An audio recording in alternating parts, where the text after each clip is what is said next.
The Port of Lamu is fast becoming a transshipment hub, with the facility expected to ship out the first consignment of livestock.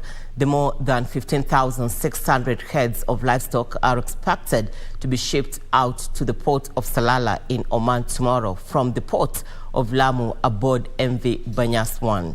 Al Bashir Meat Company, an Oman-based company that is the exporter, has already acquired 100 acres of land adjacent to Lamu Port as a holding ground for the animals.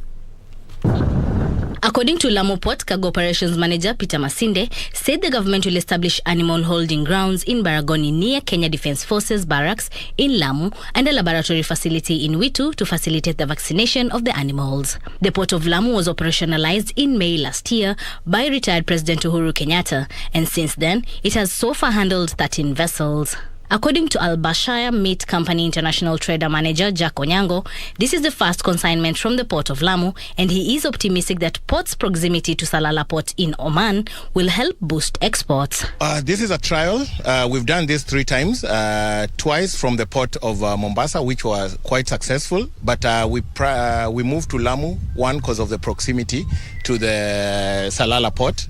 It's 36 or about hours less, and also for proximity to the traders, the northern corridor. So that is why we chose to come to Lamu, and we will start with a monthly rotation, and then if everything goes well, then hopefully we'll have 2 rotations in a month. The company has procured a 100-acre piece of land adjacent to the port, which will be holding grounds for the livestock. Masinde further says Lamu Port has dedicated Berth 1 to handle livestock, where the government is developing a 500 million shillings animal handling facility. So far we've identified an area of 20 acres besides Berth number 1, which we've now dedicated for this type of cargo.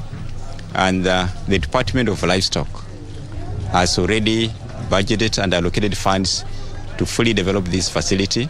The other facilities required that the government has planned to put up is the holding area of around 30,000 acres around Bargoni,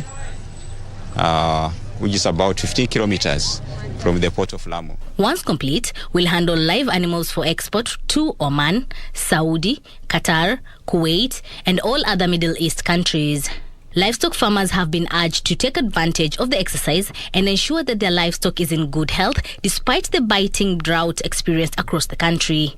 Basically, this is a challenge now to us, to the business communities, to the farmers, so that they can boost now the rearing of livestock and ensure that they're in good state, so that we maintain our Kenyan standards to secure our market that we've now gotten.